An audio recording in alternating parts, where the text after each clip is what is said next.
So, Masagana 99. It was a program that was praised by President Marcos and his sister Amy, but also criticized for its failure to implement a sustainable credit program for farmers. Lots of banks were left bankrupt while farmers were left in debt. But at the same time, for a while, it was able to increase production of rice. So, President Marcos has spoken of reviving this program, but in a different form. Something proposed by the last Agriculture Secretary, si William Dar, talking about Masagana 126, 150. And so in what way, what are the updates to this? Has President Marcos taken steps to implement this? How different or similar will it be to the Masagana 99 of his father? Well, the Masagana 150 is about increasing the yield. No, we are pushing that for every hectare there will be 150 kavans produced.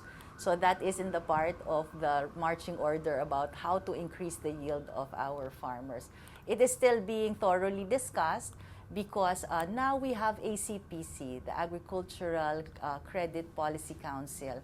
Even before, it has been giving loans to our farmers at zero interest. And I think there's a way now that it also involves rural banks also to ensure that the loans are being paid, and it is also something with the terms that is realistic based on our stakeholders. If you think about it, our stakeholders, most of them will have a difficult time getting a loan from a commercial bank.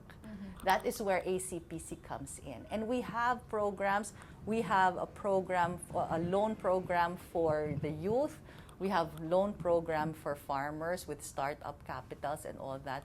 So at least the credit side is being addressed. And should we do the Masagana 150, we have to make sure that the things that were not addressed before will now be given into consideration to make sure that sustainability, that's important. We cannot start something and not be sustainable.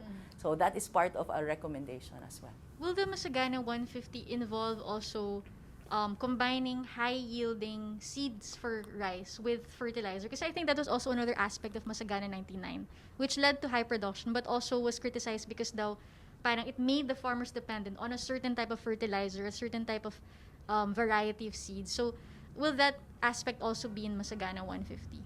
The type of seeds and the fertilizers is being studied by our rice group, because again, sustainability is very important, and accessibility to these seeds and fertilizers as well. It also would be entailing good irrigation, because that is something that's very important when you talk of production. So there's a lot of factors involved in producing. And it's not just the type of the variety of the seeds, but definitely even mechanization is also part of the plan, the operational plan. I think that will be discussed soon with the details, and we'll let you know.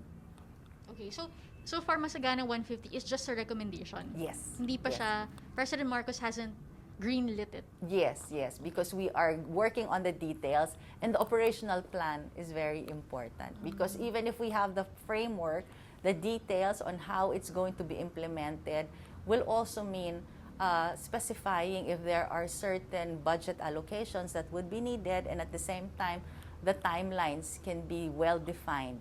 So right now, what we're working on, not only on Masagana 150, but all the other programs, when we talk about strengthening the existing programs, is an operational plan.